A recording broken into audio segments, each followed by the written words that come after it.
ಎಲ್ರಿಗೂ ನಮಸ್ಕಾರ. ನಾನು ಕನ್ನಡ ಶಿಲ್ಪಿ ಕರ್ನಾಟಕ ಪ್ರಜಾಪರ ವೇದಿಕೆ ಸಂಸ್ಥಾಪಕ ರಾಜ್ಯಾಧ್ಯಕ್ಷರು ಮಾತಾಡ್ತಿರೋದು.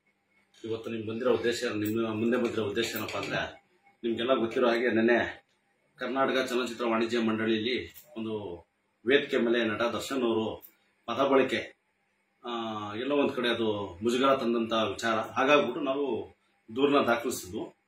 ಅದು ನಾವೆಲ್ಲೋ ಸಂಘಟನೆಯವರು ಸ್ವಲ್ಪ ಬೇರೆ ಬೇರೆ ಸಂಘಟನೆಯವರು ಸೇರ್ಕೊಂಡು ಸ್ವಲ್ಪ ಆತರ ಬಿದ್ವಿ ಅನ್ಸುತ್ತೆ. ಏನಕ್ಕೆ ಅಂದ್ರೆ, ಎಲ್ಲೋ ಒಂದ್ ಕಡೆ ಒಬ್ಬ ಬೆಳೆದಿರ್ತಕ್ಕಂಥ ಒಬ್ಬ ಹಿರಿಯ ನಟ ಅಂತ ಹೇಳ್ಬೋದು. ಅವ್ರಿಗೆಲ್ಲೋ ಮನಸ್ಸಿಗೆ ನೋವಾಗಿದ್ರೆ ನಾನು ನಮ್ಮ ಸಂಘಟನೆಗಳ ಪರವಾಗಿ ಕನ್ನಡ ಮನಸ್ಸುಗಳಿಗೆ ಕ್ಷಮೆ ಯಾಚಿಸ್ತಾ ನಾನು ಆ ದೂರನ್ನ ಕರ್ನಾಟಕ ಚಲನಚಿತ್ರ ವಾಣಿಜ್ಯ ಮಂಡಳಿ ದೂರನ್ನ ದಾಖಲಿಸಿದ್ವು ಅದನ್ನು ಹಿಂಪಡೆಯುವಂತ ಕೆಲಸ ಮಾಡ್ತೀನಿ.